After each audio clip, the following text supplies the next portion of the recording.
안녕하십니까? 12연기와 위파사나 교재 269쪽입니다. 지금 우리는 마음을 알아차리는 수행을 하고 있는데 그 중에 모곡사여도의 13가지 마음을 알아차리는 수행에 대해서 공부하고 있습니다. 모곡사여도는 먼저 외부에서 방문하는 마음 6가지를 5가지를 말씀하셨습니다.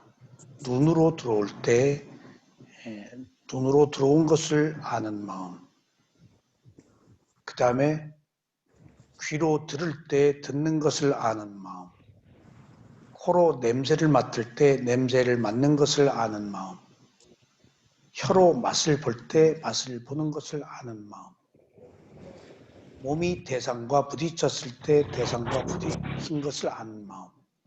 그러니까 눈으로 볼 때 우리는 무엇이다 라고 형상을 보는 것으로 그치는데 마음을 보는 수행은 눈이 대상을 볼 때 마음이 무엇이라고 아는 그 마음을 알아차리는 것. 코로 냄새를 맡을 때 마음이 무슨 냄새라고 아는데 2단계로 무슨 냄새라고 아는 그 마음을 알아차리는 것.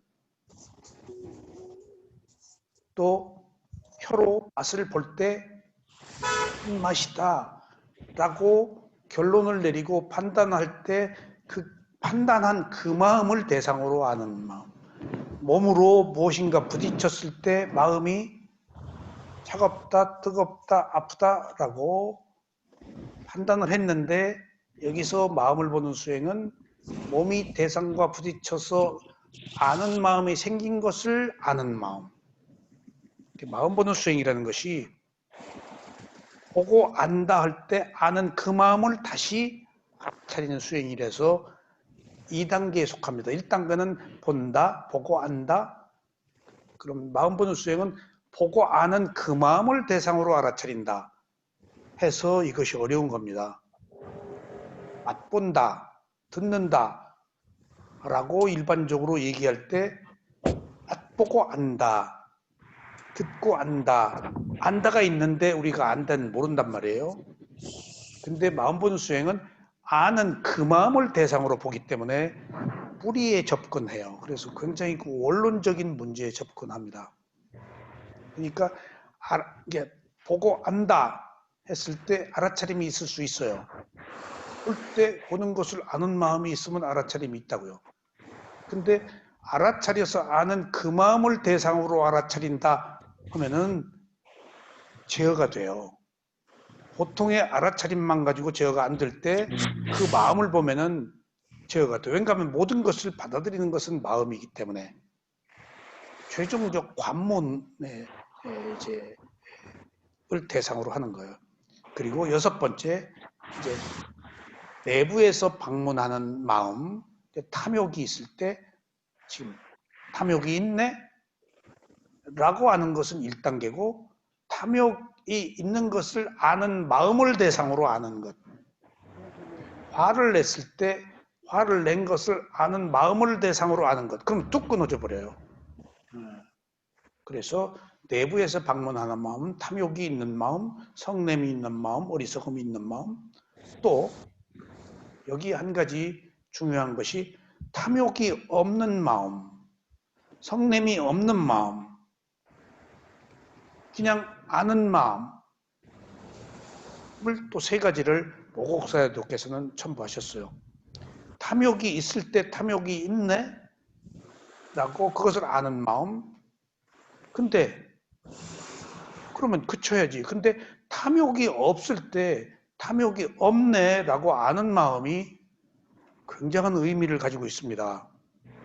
탐욕이 있을 때만 탐욕이 있네 라고 아는 것으로서는 반쪽밖에 안 돼요. 그럼 탐욕이 없을 때 탐욕이 없네, 탐욕이 없는 마음을 알아차려야 돼요. 그런데 여기 지금 감춰져 있어요. 자, 탐욕의 반대가 뭐죠? 관용. 환용. 성냄의 반대가 자해. 어리석음의 반대가 지혜.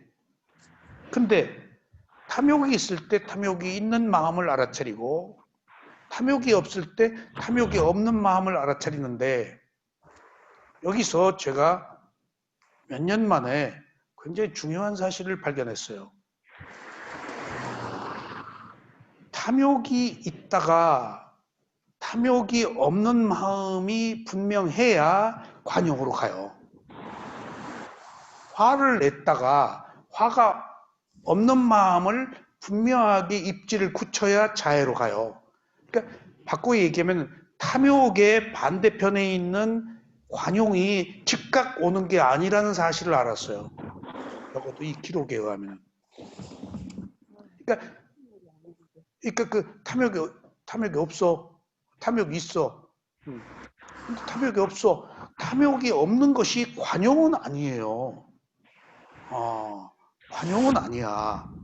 내가 이 브릿지 중간지대에 매우 없으면 없는 마음을 아는 것이 굉장히 중립적인 입장에서 중요한 역할이라는 것을 알았어요. 이게 이런 게 기록에 밝혀져 있질 않아요. 나는 무조건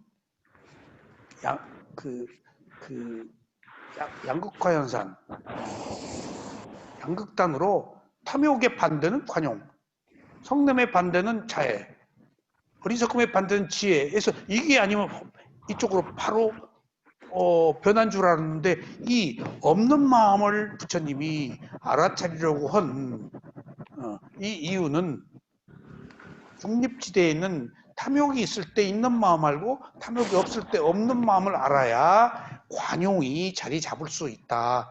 바로 탐욕 없으면 무조건 관용은 아니다. 관용이 지혜에 관한 거거든. 그러니까 탐욕이 없다고 무조건 관용은 아니다. 그래서 없는 마음도 알아차려야 될 필요가 있다는 것을 느꼈어요. 이게 경전을 공부하고 수행을 하면서 느껴지는 재미예요. 드러나 있지 않지만은 그런 것들을 의미를 내포하고 있다는 사실. 그래서 내부에서 방문하는 마음 6가지는 탐욕이 있고 탐욕이 없을 때 없고 탐욕이 없는 마음을 알아차린 뒤에는 관용이 성냄이 있고 성냄이 없고 그러면은 이 자애가 생길 수 있는 그런 바탕이 마련된다. 그래서 이상 6가지 내부에서 방문한 마음이고 마지막으로는 항상 있는 마음, 이것을 주인의 마음이라고 그러는데 외부에서 방문한 마음은 감각기관으로 들어올 때 아는 마음, 내부에서 탐진치가 있다 없다 할 때 그 마음, 그 다음에 이 2가지는 주인의 마음이라고 해서 들숨을 아는 마음, 날숨을 아는 마음, 호흡에. 그러니까 호흡을 주인의 마음이라고 여기서 얘기한 것은 굉장한 의미가 있어요. 이 이해하기가 힘들어요. 왜 호흡을 갖다 붙였어? 부처님이 수식관해서 호흡을 붙였을까? 생명력이기 때문에 그래요. 호흡은. 생명은 호흡과 호흡 사이에 있어요. 생명력이에요, 호흡은. 호흡은 생명력이라는 사실, 그거 하나가 주는 의미가 무아이기도 해요. 자아가 있으면은 내가 계속 호흡하면 돼요. 내 마음대로 코로나 나가라. 뭐 어쩌라. 내 마음대로 병아 나가라. 나 부자 되어라. 나 무슨 대통령 되어라. 내 마음대로 돼요? 나 돈 벌어라. 그 내 마음대로 돼요? 그러니까 그 기본을 호흡에 두는 거예요. 자아와 무아의 기본을 조건이 성숙돼서 이미 생명이 다 하면은 이제 호흡이 끝나야지. 나의 의지와 상관없이. 부처님은 내가 120살까지 120살이라고 안 하고 내가 더 오래 살 수 있다. 근데 인간 수명의 3분의 2만 내가 산다 그러셨어요. 80에 열반하셨거든요. 그래서 유추 해석하면은 인간 수명이 150인 것 같아요. 부처님 말씀에 하면 더 살 수 있다고 그랬어요. 마지막에도 그런 얘기를 하셨어요. 근데 역대 부처들은 3분의 2만 살아요. 그 시대 인간 수명이. 꼭지까지 살고 똥칠 안 오셔. 어쨌거나 항상 있는 마음은 이것을 주인의 마음이라고 했는데 들숨, 아나, 그 다음에 빠나, 아나빠나 사띠라고 그래서 들이쉬는 마음, 내쉬는 마음을 알아차린다. 그래서 그 모든 수행자들이 호흡을 주 대상으로 삼습니다. 생명이 있는 한. 그러니까 뭔가 대상이 있는 것을 그 대상을 법이라고 그러는데 수행은 법이 있어야 돼. 대상이 있어야 돼. 뭔가 대상이 있어야 알아차리지. 주제가 있어야 된다고. 주제가. 알아차리면 행위야. 주제 아니에요. 무엇인가 주제를 알아차린 행위가 있다는 거. 알아차리면 행위입니다. 오온의 행에 속해요. 아는 마음 아니에요. 행이 마음에 속해 있죠. 수상행이. 연락 완 국민연금 작은 가입 내역 집이지. 안내서가 아는 왔는데요. 마음 안에 있는 네, 지금 작은 마음의 행. 당신 혼자가 요소지 아니니까 행이. 이렇게 전시에서 왔는데요. 그래서 봐봐 뭔지. 수행의 가장 주된 대상이 호흡이기 때문에 주인의 마음이라고 그렇게 13가지 마음을 알아차리는 수행을 했습니다. 오늘은 밖에서 방문하는 의식과 안에서 생기는 의식이 없을 때는 들숨과 날숨을 알아차리게 됩니다. 보세요. 사마타 수행이 40가지인데 위스티막과 청정도론에 보면은 사마타 수행이 3분의 2예요. 거의 뭐 4분의 3, 5분의 4? 위파사나는 조금밖에 안 돼요. 그러니까 부처님이 깨달음을 얻은 위파사나 수행이 너무 작은 볼륨으로 청정도론을 제가 번역하는 초기 과정에 참여했었는데 위파사나 얘기는 뒤에 조금밖에 없어. 맨 어려운 사마타 얘기야. 천편이 그 주석서가 이상하다. 그냥 막 5만 가지 별의별 수행이 다 있는 거야. 그냥 하여튼 40가지야 그게. 예. 그러니까 사람들의 근기가 다르니까 근기에 따라서 그렇게 다양한 수행 방법이 있는 거야. 그러니까 서울로 오는 길이 하나가 아니야. 그러니까 그런 채널들이 부처님은 40가지로 했다고요. 그러니까 그때 알아차릴 게 없으면은 밖에서 들어오는 거, 안에서 들어오는 거 알아차릴 게 없으면 호흡을 봐라. 그러니까 바꾸어 얘기하면은 호흡은 주 대상이긴 하지만은 이거 꼭 넘어가야 돼요. 화사나 수행을 이런 이론 없이 처음에 배우는 사람들은 호흡만 봐야 되는 건 줄 알아요. 호흡이 안 보이면 막 몸부림 묻혀요.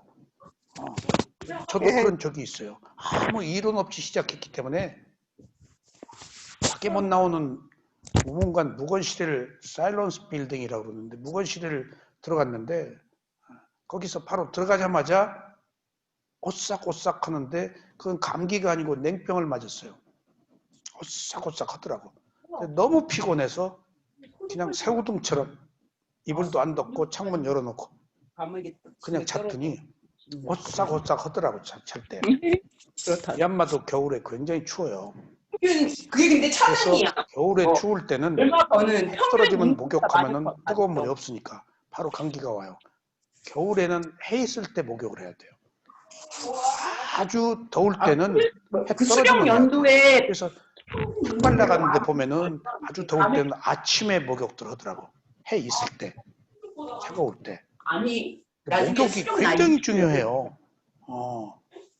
목욕 문화가. 저도 목욕 때문에 안거 한 번 보낼 때 감기를 한 번 걸리면 딱 열을 꼼짝없이 막 꼼짝없이 알아도 이제 그게 처음에는 몰랐는데 다 목욕 때문이었어요. 이게 외국인 숙소에 제 방에 조금 고급한 외국인 숙소의 방을 제가 쓰고 있었는데 내 방에 목욕이 있었다고. 그리고 명상 홀은 바로 옆에 붙어 있고. 그러니까 그 40도에 가까운 더위를 이길 때 살짝 경행 시간에 내 방에 들어가서 퐁당 샤워하고 또 퐁당. 그것이 나쁜지 몰랐어요. 감기 걸린 거야. 그러니까 돌이켜 보면은 지나친 거야. 더우니까 땀을 막 밖으로 내잖아. 근데 찬물을 퐁당퐁당 뒤집어 쓰는 거야. 그러니까 열이 못 나오고 안으로 들어가니까 트러블이 일어나서 감기가 걸린 거예요. 이거 내 생각이에요. 그래서 그런 상식이 없으면 먹는 거에서부터 뭐 생활하는 것들이 전부 장애예요. 그래서 나중에는 겨울에 목욕할 때는 겨울이라도 낮에 바켓스에다가 물을 떠놓으면 굉장히 뜨거워요. 굉장히 뜨거워요. 그럼 그것을 바켓스를 갖다가 한 바가지에다가 찬물, 이 바켓스 하나면 충분히 목욕해요. 섞어가지고 이제 하는데 나중에 거기 통역이 목욕하는 방법을 알려주더라고. 발부터 문질렀어. 발부터. 근데 거기 내 숙소에 샤워기가 있었거든. 샤워기가 탁 쳐놓으면 여기서부터 차가운 물이 쏙 쏟아지니까 겨울에 딱 감기 여름에도 감기 걸리고 겨울에도 여기서부터 하면 오싹해 그냥. 여기 아까 경추 백선생이 얘기한 이 감기가 일로 들어오거든. 쏙. 그래서 이제 나중에 발부터 이렇게 문질러 가지고 바가지로. 그러니까 그 오랜 시간이 지나고 그런 경험들을 했습니다. 그래서 많은 수행 중에 호흡이 그 중에 주 대상일 뿐이지 위파사나 수행이 호흡만 알아차리는 수행이 아니라는 사실을 꼭 명확히 아셔야 돼요. 그러니까 볼 게 없으니까 호흡이 가장 보기 쉽고 생명이 있는 동안에는 호흡이 있으니까. 그러니까 주 대상이 호흡이지 통증, 졸음, 망상 뭐 그런 게 있으면 그것이 먼저 대상이에요. 그래서 그런 모든 대상을 반찬이라고 우리 스승은 비유하고 호흡을 밥이라고 그래요. 그러니까 저도 호흡 가지고 붙들고 늘어지고 그럴 때 우리 스승이 너 왜 밥만 먹으려고 그러냐? 그래서 무슨 말씀이세요? 밥을 먹어야지 어때? 너 반찬은 안 먹는다 그래서 저 반찬도 먹습니다. 그때 아니 네가 호흡만 보려고 그러는 것이 밥이다. 다른 여러 가지 통증, 졸음, 망상 뭐 그런 것들은 다 반찬이다. 편식하지 말아라. 그래서 아하. 꼭 반드시 호흡을 주 대상으로 알아차려야 되는 것은 아닌데 주 대상으로 삼아 놓고 볼 게 없을 때 대상은 있어야 하니까 그때 호흡을 알아차려라. 꼭 이거 기억하세요. 여기서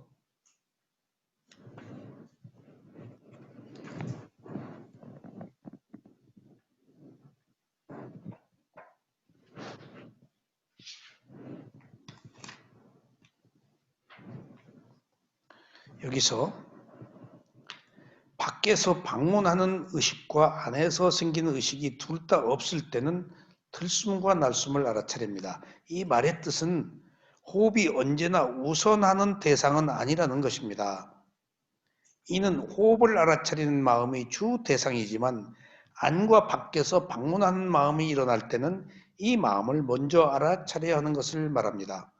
그래서 주 대상인 호흡을 알아차리는 마음은 다른 특별한 대상이 없을 때 알아차리는 대상입니다.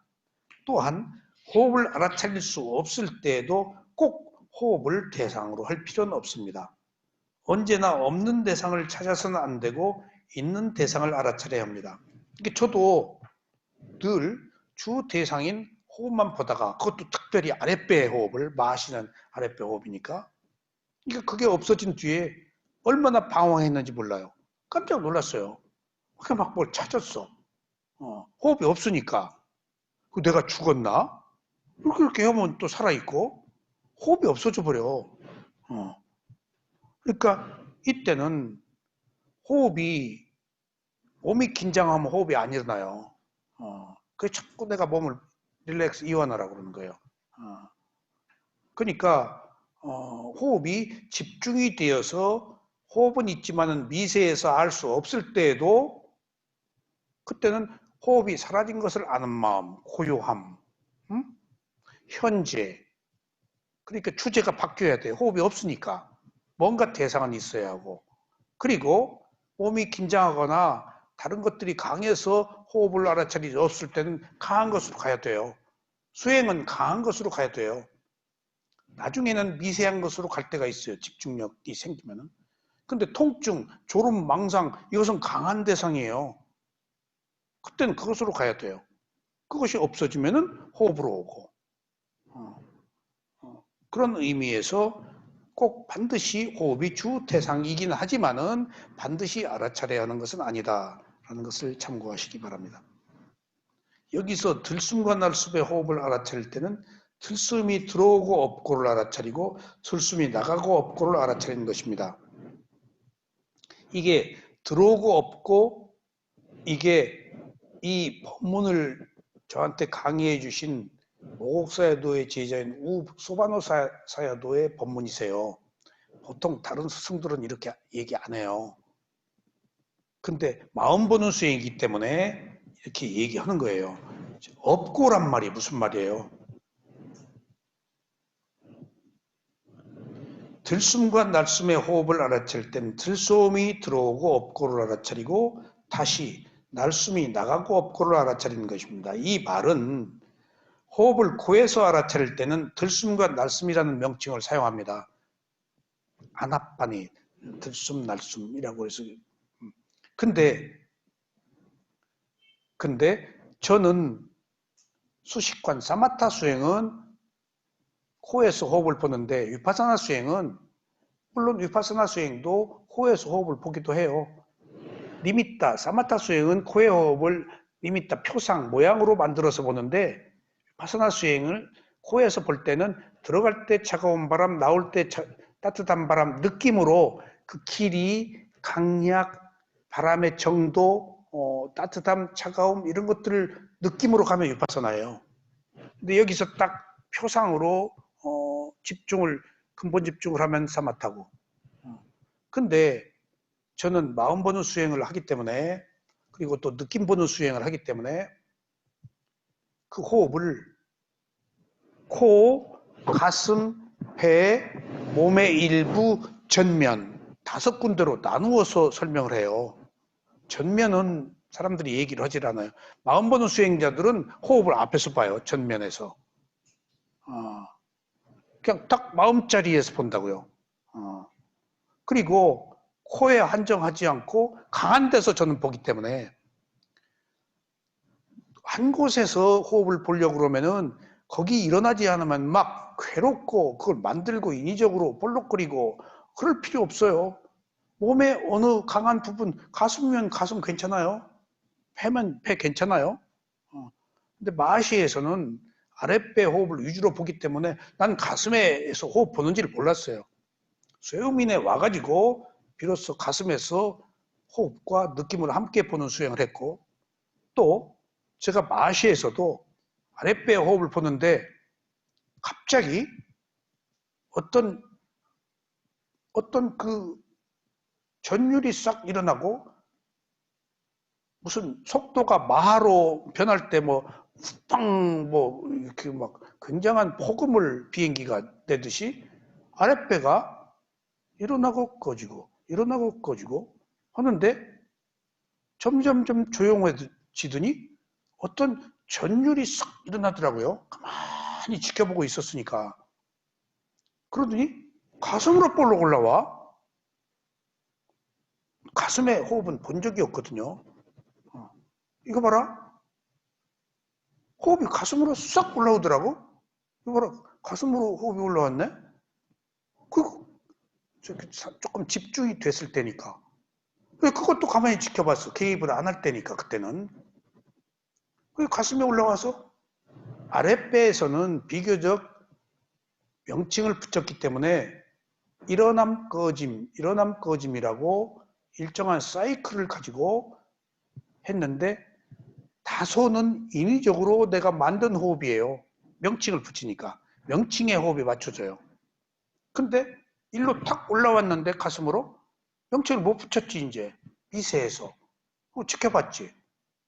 근데 아랫배 호흡보다는 위로 올라오면서 약간 빠른 느낌을 받았어요. 원래 이게 호흡이에요. 내 몸이 요구하고 있는 호흡이에요. 음, 그걸 밝혀요. 그리고 가슴에 올라와서 내가 또 느낀 것이 호흡 속에 또 호흡이 있어요. 호흡을 오래 보다 보면 호흡 속에 또 호흡이 있어요. 일어남 거짐, 일어남 거짐 하는데 또 하나 일어남 거짐이 저 밑에서 자리 잡고 있어. 그 이중주로 이것은 분명한데 가만히 보면은 이 호흡은 내가 인위적으로 만드는 호흡이고 큰 호흡은 저 밑바닥에서 자꾸 일어남 거짐은 내 몸이 요구하고 있는 호흡이야. 명칭을 붙일 때니까. 그러면은 작은 호흡으로 딱 가서 잡아. 그러면 몸이 요구하는 쪽으로 돌아와. 거기도 또 명칭을 붙이면은 또 그 호흡이 인위적으로 만들어져. 이게 명칭이 매우 유익하기도 하지만은 어느 순간에는 결정적으로 내가 개입한다는 단점도 있다는 것을 알았어요. 그리고 탁 올라오니까 빨라지더라고. 이렇게 호흡이 턱, 턱, 일정한 사이, 백팍 뛰듯이. 턱, 턱. 아, 이게 원래 호흡이구나. 처음 경험했어요. 그리고도 가만 놔뒀어. 그랬더니 딱 호흡이 사라지더라고요.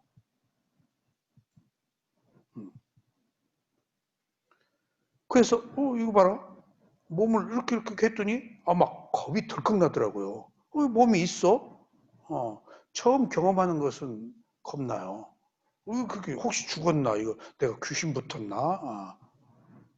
그런 그 지혜가 생기고 집중이 돼서 생기는 것이 두려움이 있어 스승이 풀어준 경우가 제가 많아요. 아직 그 단계로 안 갔잖아요. 겁이 팍팍 나요. 이거 뭐 귀신 붙었나? 이거 무당됐나? 뭐. 그러니까 그래서 이거 봐라. 그걸 가만히 보니까 호흡이 없어. 이것저것 찾았지. 그랬더니 또 호흡이 살아나더라고. 그래 또 보니까 또 사라져. 그래서 스승한테 그 얘기를 했더니 매우 주의 깊게 경청을 하더라고 그때. 정말. 그러니까 호흡은 있는데 너무 집중이 돼서 느끼지 못한 거야.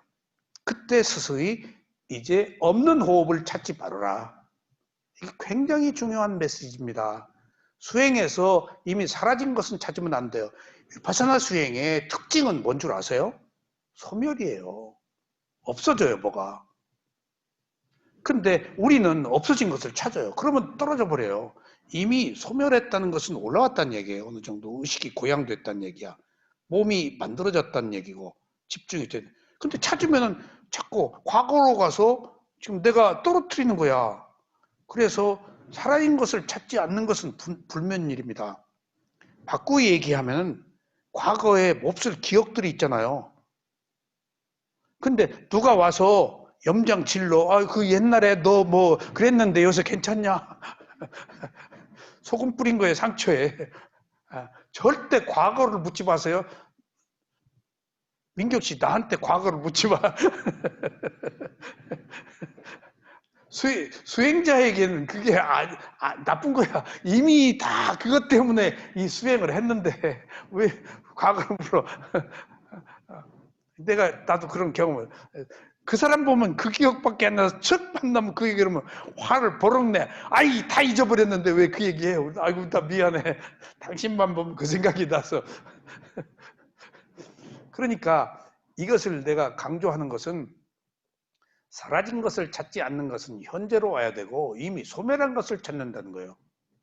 제가 어느 수행처에서 사라진 것을 찾지 않는 수행을 하다가 또 다른 데로 가가지고 호흡이 사라졌는데 안 사라졌다? 있다. 보니까 또 찾았단 말이야. 3년 동안 그랬어요. 3년 동안. 그러니까 여기는 또 틀리네. 저쪽하고 방법이. 이거 굉장히 중요한 얘기 이런 얘기들이 사소한 것 같죠? 산길 했던 것하고 똑같아요. 산길 한번 해들어 봐요. 정말. 욕이 다 나와요. 얼마나 힘들어. 그리고 두렵고 공포고 혼자 저 막 치고 들어가서 그러니까 그 이렇게 햇빛이며 길이 없어져 버려요. 겨울 산행은 길이 없어져 눈 때문에. 그런데도 뭔가 흔적은 있어요. 뭔가. 그러니까 막 헤매기 마련이지. 그렇게 그 안에 내면의 욕구가 강한 사람들은 밤중에 또 산행한 사람들이 있어요. 그 막 이 덤풀 가시밭길 막 벼랑 이런 데 헤치고 다닌 그 학교 선생님 하는 친구가 한 사람 있었어요. 그 사람은 굉장히 강한 에너지, 그냥 그거 안 오면 힘들어. 팔이 하나 없어요. 그러니까 저 사람은 저걸로 푸는구나.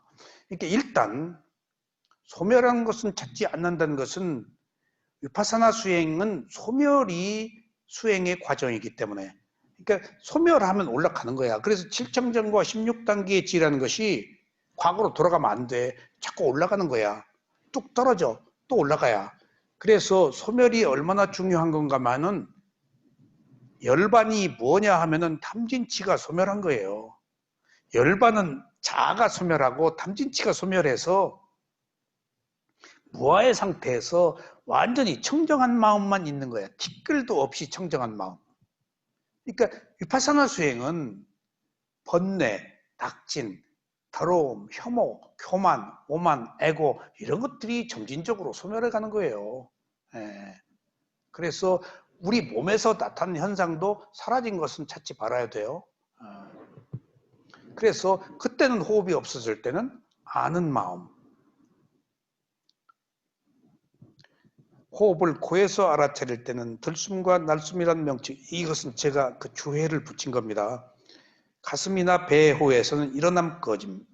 그러니까 여기서 들숨, 날숨, 아나파나사티 그런데 저는 호흡뿐이 아니고 가슴, 배에서 보았기 때문에 이런 때는 라이징, falling, 부풀고 꺼짐. 그것을 일어남, 사라짐이라고 처음에 했는데 나중에 제가 일어남, 꺼짐으로 바꿨어요. 왜냐하면 스승하고 인터뷰를 할 때 호흡을 보통 미얀마에서는 일어남, 꺼짐, 일어남, 사라짐이라고 그래요. 근데 내가 인터뷰 때 일어남, 사라짐을 봤습니다. 하면은 내가 수행 센터를 바꾸어서 내가 전에 하던 데는 그것이 무난했는데 센터를 바꾸니까 언어가 조금 달라요. 지도. 근데 항상 부딪히는 것이 마지막에 가서 호흡 얘기였냐? 그래서 나 호흡 얘기였어 그때. 난 무상 얘기였는 줄 알았다. 일어나면 사라짐이 무상이니까. 그런 그 언어상의 문제가 있더라고. 그래서 일어남 사라짐이 무상이거든. 그래서 호흡은 일어남 꺼짐으로 제가 그래서 사용하는 거예요. 그러니까 부풀었다 꺼짐, 밀고 당김, 다양하게 표현할 수 있어요. 그래서 코는 들숨 들어가고 나오는 것이지만은 가슴이나 배는 일어남 꺼짐으로 사용합니다. 그리고 어느 경우에 호흡이 완전히 사라지지는 않았어. 있긴 있는데 잡기가 힘들어. 그런 때에는 그런 단계가 와에 집중이 되면은 굉장히 호흡이 없어서 고통 겪어요. 그러니까 그때 마음 보는 수행을 배운 사람은 현재를 아는 마음, 고요함, 시간이 흐르는 것 그렇게 다양한 주제를 가지고 있으면 괜찮은데 딱 알아차려야 될 주 대상인 호흡이 약해져 버리니까 졸아버려요. 그 사이에 망상이 돌아버려요. 그러니까 뭔가 대상을 분명하게 잡고 있어야 되는데 그런 분명한 주제를 제가 교육받지 못했을 때는 호흡이 미세해지니까 막 호흡을 찾으려고 안달이야. 그러니까 막 일부러 호흡을 일으키기도 하고 그래서 가만히 보니까 여기가 백박이 뛰고 있는 것처럼 카탁카탁하네. 가사가 카탁카탁. 거기서 잡았어요. 그냥 카탁카탁. 우리 수행자 중에 한 사람이 자기는 호흡이 없대. 뭘 보냐? 발가락 끝에 뭐가 까딱 움직인대. 사야도가 그럼 그걸 봐라. 근데 중간에 통역을 하시는 분이 발가락 보면 안 된다.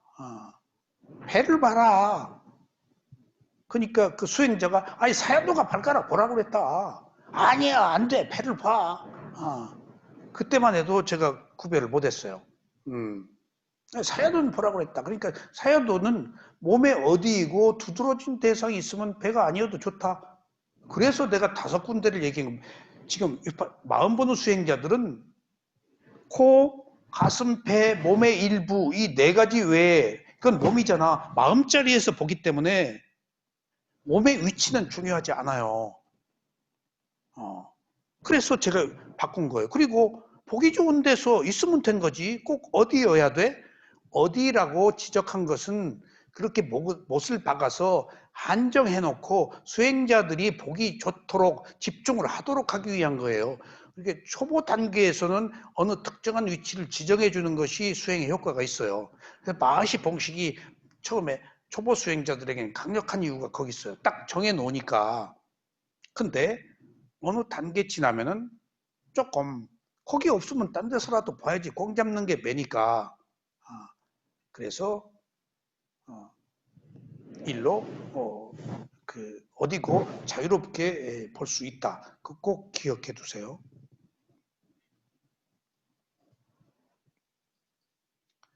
또한 호흡에는 일어남 꺼짐만 있는 게 아니고 일어남과 꺼짐 사이에 꺼짐과 일어남 사이에 정지된 휴지가 있습니다.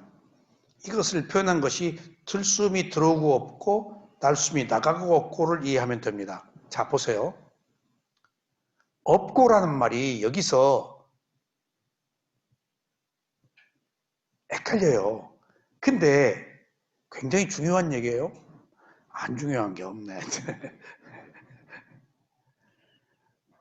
미얀마에 자비관으로 뛰어나신 우 쿠운타라비암사 사야도가 특별히 스승마다 강조하는 게 좀 달라요.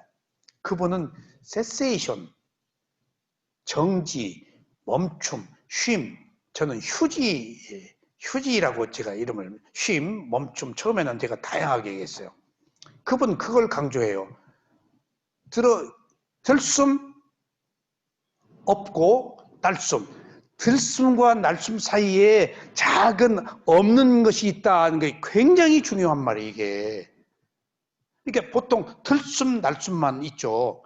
근데 집중력이 생기면은 들숨과 날숨 사이에 작은 정지된 상태가 있어요. 예. 이것을 찾아내면은 호흡에 깊게 들어가요. 예. 그리고 재밌어요. 들숨, 날숨만 알아차리면 바빠요. 근데 집중력이 생기면 빠르게 흐르는 것들이 캐치가 돼. 그러니까 바꾸어 얘기하면은 우리들은 이야기하는 거나 걷는 거나 모든 몸과 마음에 관한 것이 빛이 머무는 순간에 100만 분의 1처럼 빠르게 진행되기 때문에 현기증이 날 정도로 이 빠른 것을 따라가지 못하는데 부처님이 집중력이 생기면은 최소의 단위, 쿼크, 미립자를 보기 때문에 스로우 모션 같이 다 보이는 거예요, 지혜로. 그러니까 다 찾아낸 거예요, 부처님이. 그러니까 바꾸어 얘기해서 들숨과 날숨이 있지만은 들숨과 날숨 사이에 없고 중지, 휴지, 그걸 세세이션이라고 그래요. 정지. 그것을 보면은 굉장히 깊게 들어가고 재밌어요. 재밌어요. 조금 더 깊게 들어가요. 그러니까 짧은 순간을 놓치기 쉬운데 그것을 발견할 수 있다면은 이미 알아차리는 힘이 생긴 거야. 집중력이 생긴 거야. 근데 여기서 이 스승들이 이런 얘기를 하는 것은 위험한 얘기예요, 사실은. 왜? 지금 근기가 다 다르잖아. 근데 근기가 높은 얘기를 딱 해놨어. 그러면은 없는 것을 자기가 만들어서 하려고 그러면 인위적으로 돼버려요. 그러니까 책이 위험한 거야. 책은 완결편이야.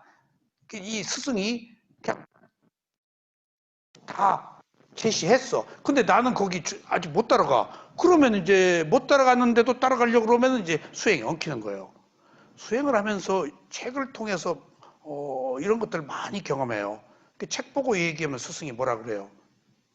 아직 그 단계에서 그 얘기 할 단계가 아닌데 득 문자를 쓰고 말한다고. 그러면 어디서 누구한테 들었든지 책에 봤든지 그럼 스승이 네가 처음 했냐? 그래요. 책 본 얘기. 그건 질문하면 안 돼요. 그런 걸 응용하면 안 돼요. 그러니까 제가 이 휴지, 정지가 중요하다는 이야기를 위파사나 수행자의 근기를 돕는 9요인 책을 제가 3번 봤어요. 수행에 대한 기초 이론이 완벽하게 거기 쓰여 있어요. 그 스승이 아주 디테일하게. 그게 뭔 말인지도 모르는 것을 언더라인하면서 3번 봤어. 초기에. 수행이 이론이 좀 필요하거든. 밑도 끝도 없이 가르쳤지만은 그러니까 그걸 3번 봤는데 거기에 그 휴지, 중지 얘기가 굉장히 강조돼요. 그러니까 내 마인드 속에는 호흡은 중지가 중요하다 하는 것들이 나도 모르게 가돼 있어요. 그러니까 일어남, 꺼짐, 쉼, 일어남, 꺼짐, 쉼, 일어남, 꺼짐, 쉼. 하다가 보니까 일어남과 꺼짐 사이에 일어남, 쉼, 꺼짐, 쉼, 일어남. 또 중간에 휴지가 있어. 톡톡톡 끊어지는. 그러니까 그것을 오랫동안 그렇게 했어요. 그리고 어느 수행처에 가서 호흡을 어떻게 보냐 그래서 일어남 꺼짐 쉼만 본다. 쉼을 본다 그랬더니 왜 쉼을 보냐? 왜 쉼을 안 보죠? 스승한테 왜 쉼을 안 보죠? 쉼이 중요한데 뭐 때문에도 쉼 보냐? 그냥 봐라. 사진이 누가 찍은 사진이 최고고 그런 거 없고 내 개성, 자기 스타일 그것이 그에 따라 조금 어떤 사진이 최고다라고 하는 것은 일종의 오류일 수도 해요. 내 감성이 다른데 그 눈에 그게 최고야. 노출만 맞으면은 뭐든지 수행도 마찬가지예요. 어떤 수행이 옳다, 어떤 수행이 그러다 그러면 안 돼요. 스승마다 달라요. 이해도가 다르고 자기 수행하는 게 달라요. 그것들을 다 존중해야 돼요. 그러니까 이 스승한테 가서 저 스승한테 왔다 갔다 하다 보면 그런 괴리가 생기고 저 스승 틀렸다고 그래요. 여기서 우리 훌륭한 스승을 틀렸다고 수행자 아니라고 그래서 내가 그거 진정시키느라고 네가 그 수행이 안 돼서 그래. 네가 그 수행을 안 해봐서 그래. 네 방식으로 수행해서 이해를 못하는 거야. 훌륭한 분을 왜 구업 짓지 마. 틀렸대. 자기 방식이 아니니까 틀린 거예요. 이거 위험한 거예요. 정말. 그러니까 다 경험해 봐야 돼요. 정말. 그러니까 스승 얘기도 옳고 내 얘기도 옳아요. 그런데 여기서 중요한 얘기입니다. 일어남 꺼짐 쉼을 봤어요. 들숨 없고 날숨 없고가 쉼이야. 세세이슈 휴지. 근데 너 왜 정지만 보냐? 그냥 호흡 보지. 왜 정지를 안 보죠? 그냥 정지를 왜 보냐? 거기서 스승의 얘기도 옳고 내 얘기도 옳다고 그랬죠. 스승의 얘기에 대해서 내가 너무 많은 것을 얻었어요. 나는 정지를 지나치게 중요 여긴 거예요. 일어남 꺼짐은 별로예요. 일어남 꺼짐 쉼. 일어남 꺼짐 쉼. 아무것도 없는 거. 그러니까 거기 공간. 아무것도 없는 것을 아는 마음. 난 그걸 채웠어요. 황 선생님도 나중에 그 휴지 가지고 채워라 그 마음을. 일어남 꺼짐은 운명이 분명한데 아무것도 없을 때 망상이 탁 들어오는 걸 알았어요. 제가. 일어남 꺼짐 사이에 작은 휴지에 졸음이 딱 오는 걸 알았어요. 아무것도 없으니까. 근데 일어남 꺼짐은 두드러지잖아. 근데 아무것도 없을 때 짧은 순간에 탁 졸음이 떨어져요. 그러니까 그것을 아는 마음으로 채웠어. 내가 그걸 느꼈어요. 일어남 꺼짐, 일어남 꺼짐. 근데 일어남 꺼짐은 리듬 폭이 분명한데 아무것도 없을 때 싹 방상이 들어오고 싹 졸리고 이게 휴지가 굉장히 중요하구나 해서 일어남 꺼짐 하고 아무것도 없는 것을 아는 마음을 채웠다고 공간을 일어남 꺼짐 휴지. 아무것도 없는 것을 아는 마음. 그거 채웠어. 일어남 거짐 채웠어. 그리고 그 리듬을 계속했는데 이게 인위적이었던 거예요. 오랫동안. 그러니까 스승이 뭐 들어도 쉼을 보느냐라고 해서 내가 쉼을 본 것이 틀린 것은 아닌데 그 이야기를 하나 듣고 무엇이 도움이 됐는가 하면 내가 휴지를 집착하고 있다는 사실을 알았다고요. 그렇지 않았으면 굉장히 지금도 내가 휴지 얘기만 할 뻔했어요. 그 스승이 책에다 하도 휴지를 강조해서. 이게 수행이에요. 이게 수행이에요. 정말. 그러니까 보편타당한 것, 원만한 것. 그러니까 우리는 어느 한 부분을 특정 지어서 강조하면은 수행자들은 다 체험하지 못했기 때문에 그걸 특화해서 딱 붙잡아 버린다고. 그러면 균형이 무너져요. 수행은 그러면 안 돼요. 다 부드러움, 원만 그냥 있는 그대로 다 이런 그 흐름을 타야지 뭔가 굴절되고 각이 지고 뭐 어쩌고 하면은 딱 거기서 걸려서 수행이 퇴보해요. 이게 굉장히 미세한 거예요, 수행이. 왜냐하면 정신세계니까. 수행은 마음을 개발하는 거 아니에요. 근데 우리들의 모든 마음이 뭔가에 얽혀 있어요. 브레이크가 걸려 있고 뭔가 걸려 있어요. 다 걸려 있어요. 과거의 기억으로부터 고정관념으로부터 정치, 무슨 당, 음식에, 옷에 뭐 어쩌고 저쩌고 다 걸려 있어. 자기 선호에. 그러니까 우리가 개발이 안 되는 거예요. 마음이. 전부 그런 장애를 거쳐나려면 소멸들이 있어야 돼. 그런 걸림이. 그러니까 아무리 좋아도 좋은 것이 걸리는 거라니까 또. 그냥 부드럽게 필요해서 자연스럽게 그냥 가야 돼. 그냥 이 걸음으로. 이게 있는 그대로예요. 있는 그대로가 얼마나 중요한 말인지 몰라요. 있는 그대로는 부처님 수준이에요. 내 아이디가 그대로요. 그러니까 굴곡되지 않고 굴절되지 않고 그냥 자연스럽게. 근데 우리는 다 걸려 있단 말이야. 그래서 여러 얘기를 다 종합해야 돼요. 그러니까 가장 중요한 것은 좋다고 하는 것이 위험하다는 얘기예요. 좋은 것을 내가 탁 집착해서 특화해 버리니까. 그래서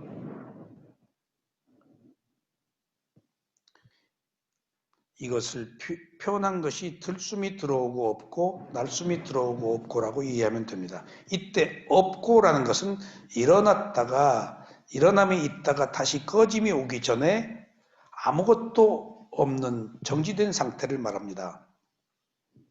내가 이것을 하다가 이것을 안 하게 그 뒤에 그 센터에서 스승이 그냥 봐라 할 때 너무 세세이션을 지나치게 봤기 때문에 내가 함정에 빠지고 만들어서 하게 돼.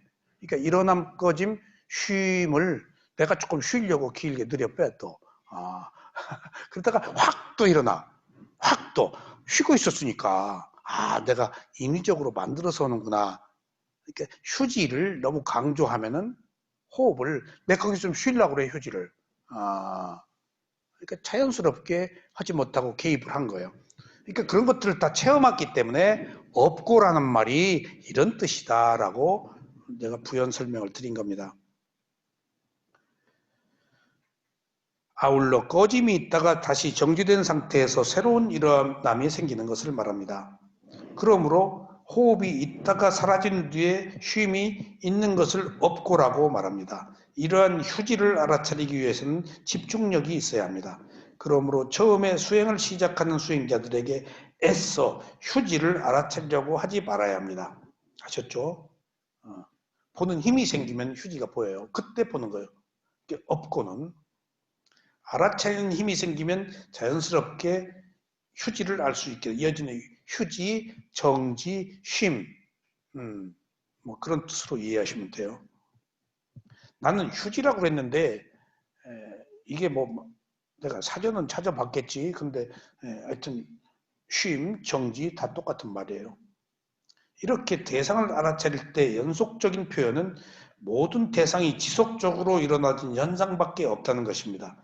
이처럼 대상과 아는 마음이 함께 일어나고 사라지면서 대상을 알게 됩니다. 아셨죠?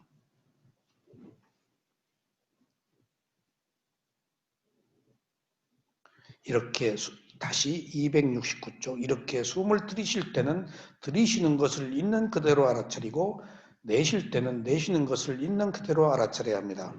호흡, 주 대상인 호흡을 아는 마음이에요. 여기서 들숨의 마음, 날숨의 마음은 여기서는 표현이 안 돼 있어요. 들이쉬는 것을 아는 마음, 내쉬는 것을 아는 마음의 위치는 어디까? 전면이에요. 근데 여기서는 경전에서 여기서는 표현이 안 돼 있어요. 마음자리는 전면이에요. 예. 몸에 어디 특정한 부위에 없어요. 마음은 몸과 함께 있지.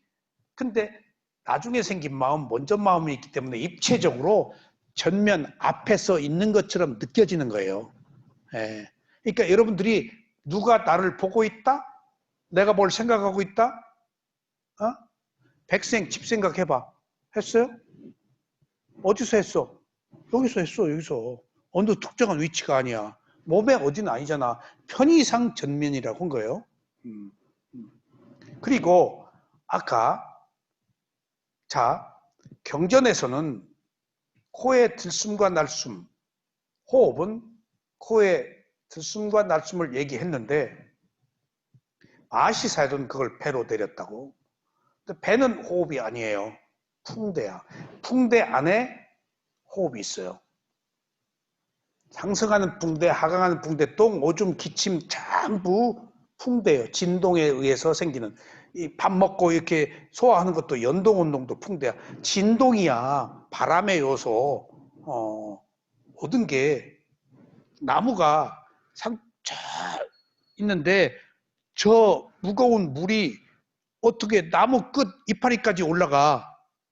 어떻게 올라가죠? 나뭇잎에 흔들리면서 바람이 풍대가 울려주는 거예요. 우리 몸도 풍대, 예, 진동하니까 그 리듬을 타고 올라가는 거예요. 그런 것처럼 호흡하면은 코만 있는 줄 알았는데 사실은 저는 가슴에서도 호흡을 스승이 보라고 그래서 봤는데 마음본 수행자들은 가슴에서 호흡과 함께 느낌을 봐요. 근데 그렇게 보라는 사람 없어요. 근데 틀렸다고 그래. 흉식 호흡이라고. 아니에요. 있는 데 가서 보면 돼요. 공 잡는 게 배라고 수행을 너무 팍팍하게 할 필요가 없어요. 조금 여유를 두어서 자유롭게 해야 돼요. 근데 코로 들어간 호흡이 허파까지는 가요. 그러니까 여기 부풀어 딱 꺼지는 것은 진짜 호흡은 가슴이야. 폐가 여기 있잖아. 가슴의 호흡이 틀린 게 아니에요. 여긴 느낌까지 있어. 그래서 진짜 아랫배에서 호흡이 사라지기 전에 가슴으로 톡 올라와서 보니까 턱, 턱, 턱, 턱 뛰는데 여기에 분명한 움직임이 있는데 허파가 진동하면서 바람을 들이쉬고 내쉬고 하는 것이 여기서 움직이면서 있는 거야. 아, 호흡 진짜는 허파는 해. 의학적으로 허파는 그 들이쉬면 산소를 피로 공급해 가지고 뭐 혈행을 이렇게 개선하고 뭐 돌리고 하잖아. 아, 허파도 진짜 호흡이네 라고 해서 가슴에서 보는 게 틀린 게 아니구나. 저는 더 느낌까지 봤으니까. 그 호흡을 알아차리는 마음이 고요하면 가슴의 호흡도 고요하고 느낌도 고요해요. 그리고 화가 나면은 가슴의 호흡도 거칠고 느낌도 쿵쾅거리고. 그래서 마음을 알아차린다는 것은 마음이 마음을 대상으로 알아차린다는 것입니다. 그리고 알아차리는 마음이 순간적으로 빠르게 일어나고 사라지는 것을 아는 것입니다. 굉장히 빨라요. 이러한 마음을 찰나생찰나멸한다고 말합니다. 이처럼 마음이 일어나고 사라지는 것을 계속해서 알아차리는 것이 신념 저수행입니다. 그러니까 여러분들 망상이 막 돌아. 이 생각 저 생각. 그러니까 막 집중이 안 돼서 화도 나. 뭐 좀 하려고 그러면 또 망상이 척 돌아. 그게 전부 무상이에요. 일어나고 사라지는 것이 연속되는 거예요. 항상 하지 않아요. 얼마나 마음이 빠르게 왔다 갔다 하는지 몰라요. 그러니까 바꾸기 이야기하면 수행이 잘 안 될 때는 마음의 빠르기를 본 거예요. 그리고 수행이 잘 안 될 때는 무아를 본 거예요. 내 마음대로 안 돼요. 법이 나타난 거예요. 수행이 안 되는 것이. 그러니까 수행이 안 된다고 내가 짜증을 내는데 스승들은 아니야, 너 수행 잘하고 있다. 안 됩니다.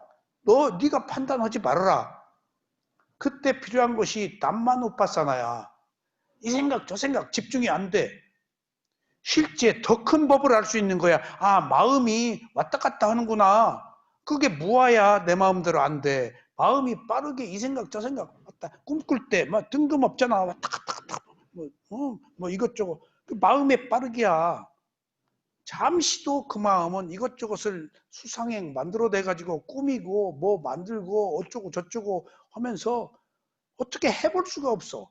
그래서 어느 의미로는 정신병자와 같아요. 정신병자라고 그랬어요. 그리고 이성을 밝힘에 있어서는 발정한 코끼리 같이 난폭하다고 그랬어요. 우리들의 마음이 별짓을 다 한다고 그것을 톨스토이가 세계적인 그 소설가인데 그러면 소설가들이 세계적이면 정신적 수준도 그렇게 올라 있는 줄 아는데 유명한 소설가들이 엉뚱한 얘기하고 도저히 하지 말아야 될 얘기하고 하지 말아야 할 행동을 하는 것을 보면은 역시 글과 지혜는 전혀 다른 것이구나. 글재주와 지혜는 전혀 착각하지 마세요. 내가 말을 좋은 얘기 한다고 나를 그렇게 너무 높이 평가하지 마. 이건 말이야. 내 행동은 다를 수 있어. 톨스토이가 굉장히 고통스러운 거 하나 있었어요. 뭐라고 그랬죠? 여자를 마음속으로 가늠한 거에 대해서 굉장한 죄의식을 느끼고 있었어. 생각은 그게 아니 아름다운 여자 보고 사랑하고 싶다는 얘기 생각도 못해? 인간의 그 자율성 선택권이야.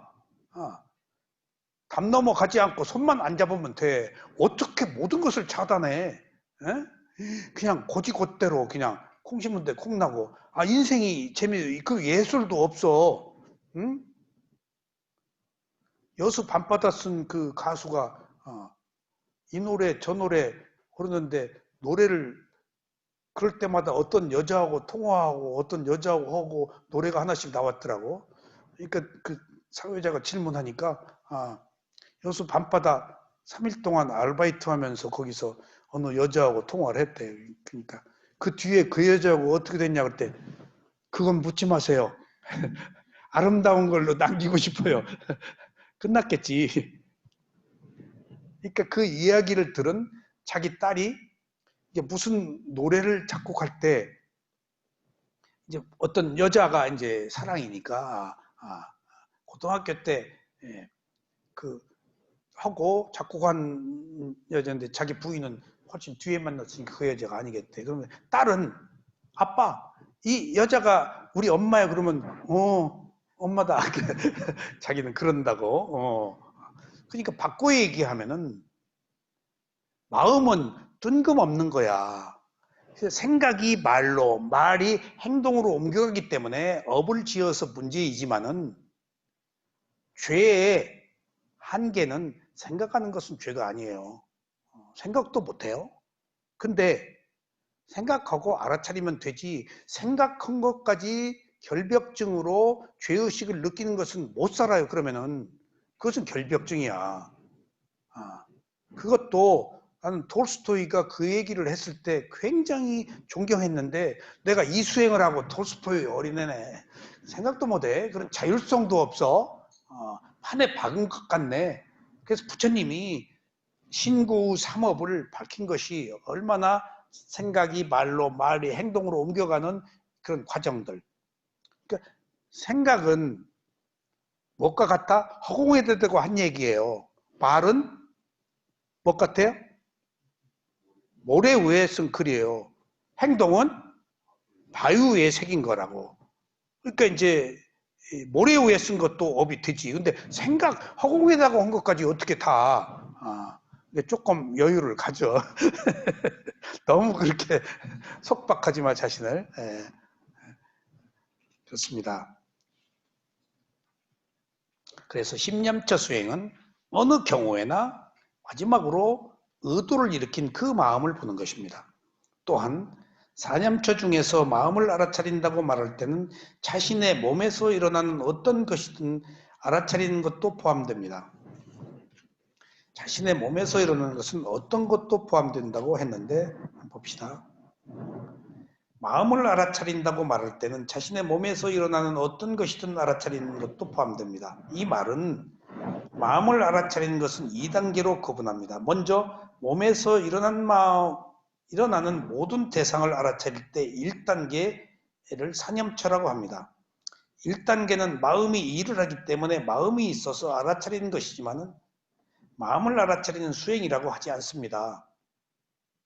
이렇게 1단계 알아차림을 한 뒤에 대상을 알아차리는 그 마음을 대상으로 알아차리는 것을 2단계 십념처 수행이라고 말합니다. 이게 본격적인 마음이에요. 그러니까 마음본 수행이 어려운 것은 마음이 1단계조차도 드러나지 본다 할 때 보고 안다가 있는데 보고 안다는 1단계예요. 근데 마음을 알아차리는 보고 안다는 아는 그 마음을 대상으로 알아차리는 것이 2단계 마음이에요. 이게 십념처예요. 응? 그러니까 뿌리로 들어가서 그냥 근본으로 들어가는 거예요. 그 제어가 쉬워요. 여러분들이 놀라운 경험을 할 수 있어요. 저는 마음을 알아차리는 수행을 하면서 우발적이고 충동적이고 또 제 자신의 습관적인 거 그거 많이 고쳤어요. 정말 많이 고쳤어요. 막 터질 때 탁 그 마음을 알아차리면 탁 제어가 돼요.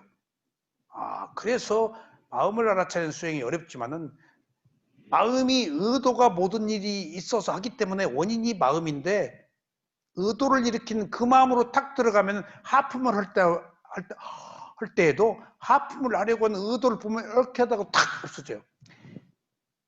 야! 하려고 할 때, 야! 하려고 하기 전에 그 마음을 놓으면 딱 들어버려요. 예. 마음이 이끌기 때문에. 그래서 습관까지도 바꿀 수 있어요. 제가 여러 가지 경험 중에 4년 동안 줄기차게 호흡에 명칭을 붙였는데 어느 순간에 명칭을 붙이지 말라고 해도 안 떨어집니다. 왜 그래요? 그랬더니 마음 미세한 느낌과 마음을 볼 수가 없다 명칭이 붙으면은. 근데 명칭이 너무 전자동처럼 붙어가지고 어느 순간에 명칭을 딱 붙이려고 그러는데 서서히 계속 명칭을 붙이려는 마음을 봐라. 듣고도 안 돼.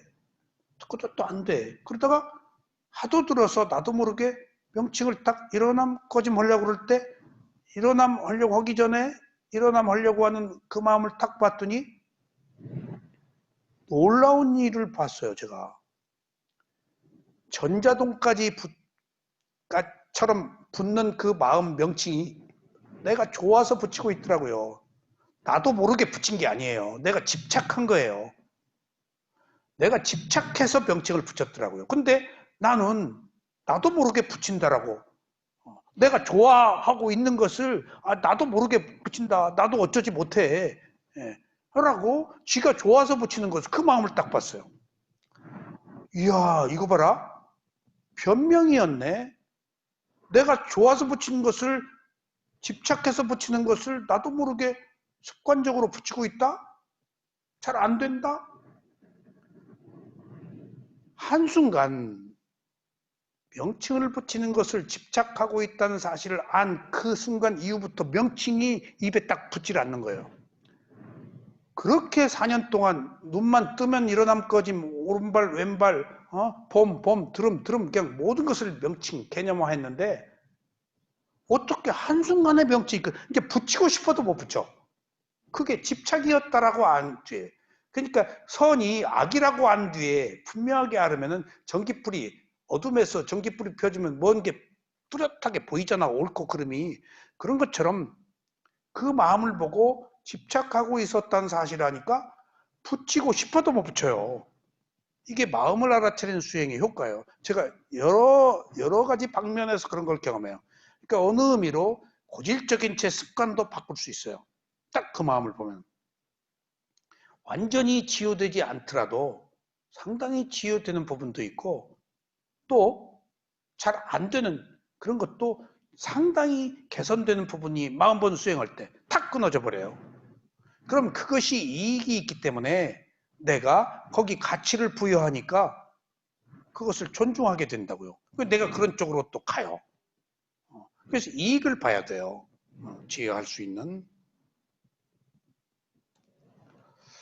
마음이 마음을 대상으로 알아차리는 것을 심념처라고 합니다.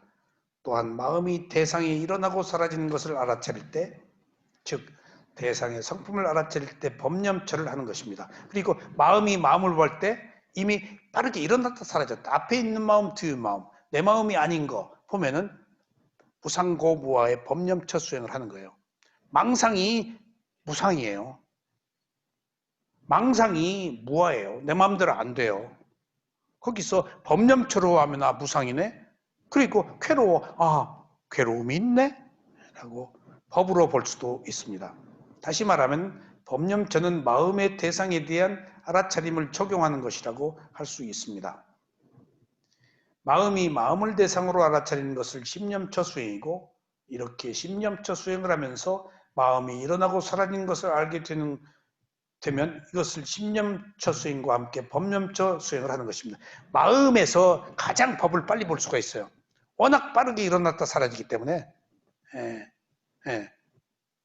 마음이 휙휙 딴 마음이 계속 오기 때문에 막 번개처럼 지나가기 때문에 마음 보는 수행을 하면은 심념처 수행을 하면 자연스럽게 법념처로 가게 돼요. 통제가 안 되고 빠르게 일어나고 사라지니까 현기증이 날 정도로 빠르게 스쳐 지나가는 게 보여요. 뭐 막 여기서 저기 갈 때 몇 가지 마음이 막 일어나요. 혼란해요. 그때 이게 내 마음이냐라는 의문이 들고 이 마음의 빠르기가 순간순간 조건에 의한 마음에 연속되고 있구나 라고 할 때 에고, 자아가 조금씩 약화돼요. 아 조건이 만드는 것이구나. 아, 조건이. 그 내 마음을 어떻게 할 수가 없구나. 습관에 의해서 먹어지는 마음이구나. 그러니까 그것을 있는 그대로 알아차리면 습관 쪽에서 현실로 돌아와서 조금 제어가 돼요. 그럼 새로운 원인을 만드는 거예요. 무상고부화를 보면은 법의 성품을 보아서 새로운 마음을 먹게 돼요. 무상한데, 덧없는데, 원래 괴로움이 있는데, 내 마음대로 안 되는데 하면 되는 거예요. 덧없는데 뭘 그렇게 집착해? 그 다음에 원래 괴로움이 있는 건데 왜 안 그리려고 그래? 그리고 내 마음대로 안 되는데 뭘 내 마음대로 하려고 그래? 사물의 이치를 내가 지금 거역하고 있는 거예요. 그러니까 법념처로 가면은 심념처를 통해서 무상고부화를 보면 자연스럽게 사물의 궁극의 이치를 아는 지혜가 납니다. 주석서에서는 잘못된 견해를 가지고 있고 지적으로 어리석은 사람은 마음을 대상으로 알아차리는 수행을 하는 것이 적합하다고 하셨습니다. 이게 무슨 말이냐? 자, 수다원, 사다함, 아나함, 아라한이 있는데 그게 아니고요. 자, 사람은 근기가 있는데 감성적인 사람 중에서 무딘 사람은 호흡 부는 거 해라. 그건 어쩔 수 없어. 그냥 호흡 물고 들어줘야 돼. 감성적인 사람 중에서 영민한 사람, 예민한 사람은 근기가 예민한 사람은 뭐 보라고? 느낌 본 수행해라. 막 빨리 일어나. 10분간 못 앉아 있어요. 그런 사람이 있어요. 몇 분을 참지를 못해. 느낌이 일어나서 그래요. 그 샤먼들이 그래요. 여기 10분을 못 앉아 있는 사람이 있었어. 근데 내가 30분, 40분까지 앉혀놨어. 근데 이 사람이 사주 보고 못 보고 그냥 거의 그 반무당이야. 그냥 탁 영감으로. 그러니까 다 친구들이나 사람들이 그 어디 좋은 대학교 공무과 나온 여자분이신데 그러니까 제가 교정도 맡기면 그냥 며칠 만에 탁탁 해내신 분인데 자기가 사람들이 신들렸다고 그런다고 해서 아니야 당신 신들린 게 아니고 느낌이 강해. 느낌이. 예. 제가 무속 공부를 했었기 때문에 필이 탁 와. 그러니까 10분을 못 앉아 있어. 그러니까 휙 나가버려. 처음에 왔다가. 근데 또 인터뷰는 오고. 그리고 사람들이 자기 신 들렸다 그런다. 그래서 아니야, 당신 신 안 들렸어. 신 들리는 거 좋아하고 계시는 내가 뭐라 해야 돼. 당신 느낌이 강해. 느낌의 노예야. 넘쳐버려. 그게 감당을 못하는 거야. 그러니까 구원받은 거예요. 신 들렸다 그러면 그 사람 무당으로 가요. 자기가 투사해서 그렇게. 근데 신기 없어. 그 신기가 아니고 느낌이야. 그러니까 이제 조금씩 10분, 20분, 30분, 뭐 침도 놓고 이게 체주가 많아. 느낌이 좋으니까. 근데 나중에 30분, 40분까지 우리가 여기 40분 하잖아. 근데도 결국은 그 단계까지 갔는데 느낌이 또 딴 데로 튀게 만들었어. 하여튼 1시간 동안 끝까지 앉아 있었다는 것이 나는 대단한 성공으로 봐. 이렇게 보거든. 그 사람이 들어갔다가도 나와서 이렇게 그 사람이 있나 안 나. 10분 만에 가는데 20분, 30분, 40분 동안 앉아 있더라고. 당신 대단히 성공이요. 대단히 성공이요. 느낌을 제어할 수 있어.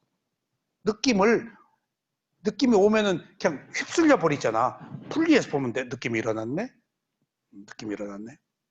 그러니까 내가 그렇게 치유할 수 있었던, 치유가 아니고 그걸 치유할 수 있었던 것은 도스토옙스키의 카라마조프카의 형제가들 책 보고 거기서 응용한 거예요.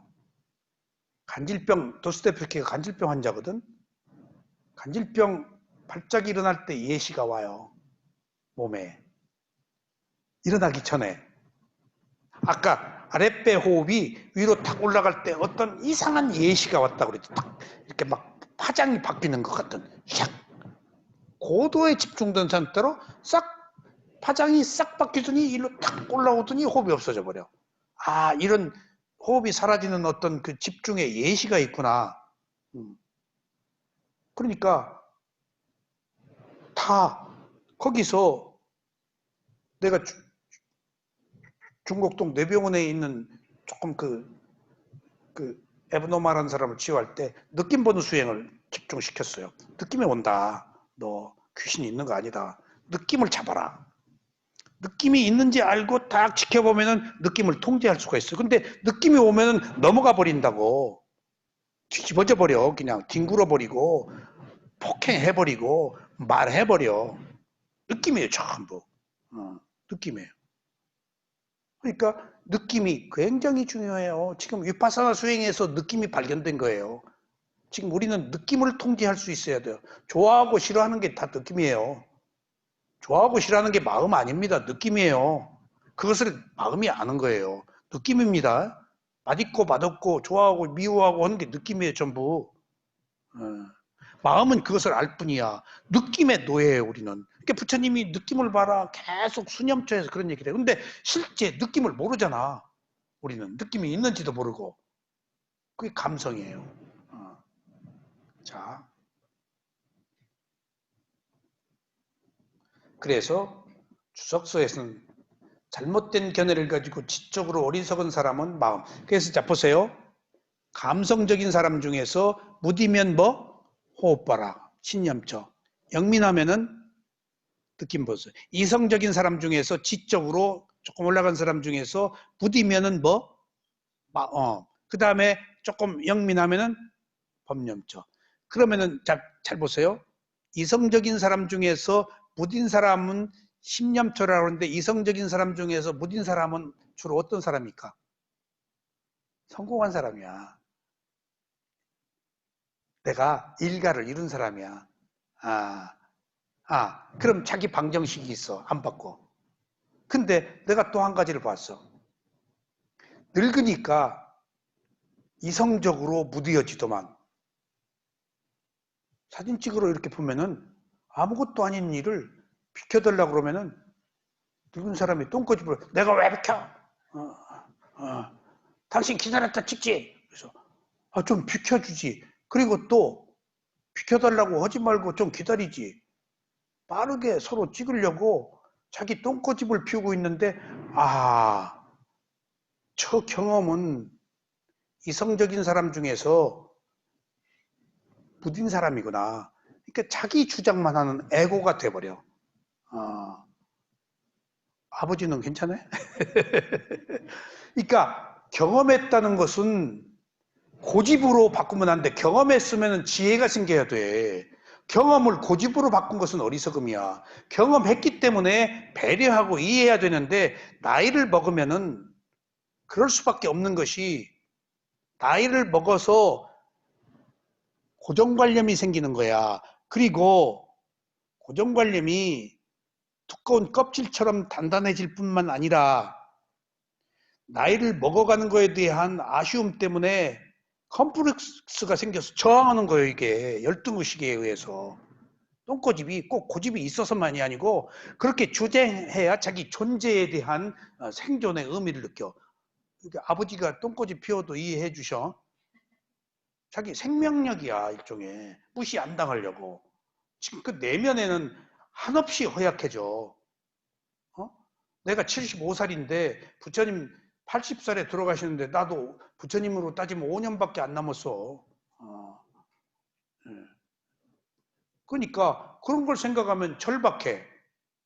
그러면은 뭔가 조금 완고해지고 과격해질 위험이 있어. 거기서 과격해지거나 아니면은 더 관대해지거나. 왜냐면 태어났으면 죽어야지. 모든 것은 덧없으니까 내 것이라고 할 것이 없지 라고 하는 쪽은 의식이 고양된 것이고, 고양되지 않으면 죽어가는데 자기 똥꼬집 더 피워야지. 죽으면 못 피우는데. 이런 엄격한 현저한 차이가 있다고. 수행을 해서 경험을 살려서 부드럽게 하고 이해하고 받아들이는 거예요. 수지 씨. 나이를 먹었으면 자기 얘기를 주장하는 게 아니고 자기 얘기를 오히려 낮추고 남의 얘기를 받아들여야 되는 거예요. 지금 혈기 있을 때는 막 자기 얘기하지, 나이가 먹었을 때는 오히려 그때는 그럴 수도 있겠구나 라고 알고 그것을 받아들이고 이해해야 우리가 지적으로 고양되고 나이를 먹은 값을 하는 거예요. 경험을 살려서 지혜로 바꿔야 돼요. 근데 경험이 똥꼬집이 돼서는 안 돼요. 아셨죠? 그래서 모곡대장로께서는 수다원가를 얻기 위해서는 마음을 많이 알아차려야 된다고 하셨습니다. 왜? 마음을 알아차리면은 무상고무할 법념처를 아는 전 단계에 쉬워요. 워낙 마음이 요뱅을 떠니까. 그래서 결정적으로는 에고가 사라지는 것이 법을 보는 거거든. 마음 보라고 한 사람은, 이성적이고 부딘 사람은 다 성공방정식을 가지고 적용하는 거야. 자기 주장만 하는 거야. 그러니까 성공한 사람이 더 고독한데, 더 남과 타협 못하는데, 자기 방정식을 강요하는데, 자기가 그렇게 성공했기 때문에. 근데 그건 성공이 아니에요. 괴로움이지. 어떤 부귀영화, 일가를 이룬 것은 성공 아닙니다. 자기 내면의 평화, 고요함, 이게 성공이에요. 그거 얻고서 그 사람들이 행복해요? 얻을수록 괴로워요. 그것이 무슨 행복이에요? 지위를 얻을수록, 돈이 많을수록. 진정한 행복은 내면의 고요함을 얻어서 자기가 스스로 괴로움이 없는 사람입니다. 그 외의 모든 것들은 괴로움이 있어요. 자, 오늘 여기까지 하겠습니다.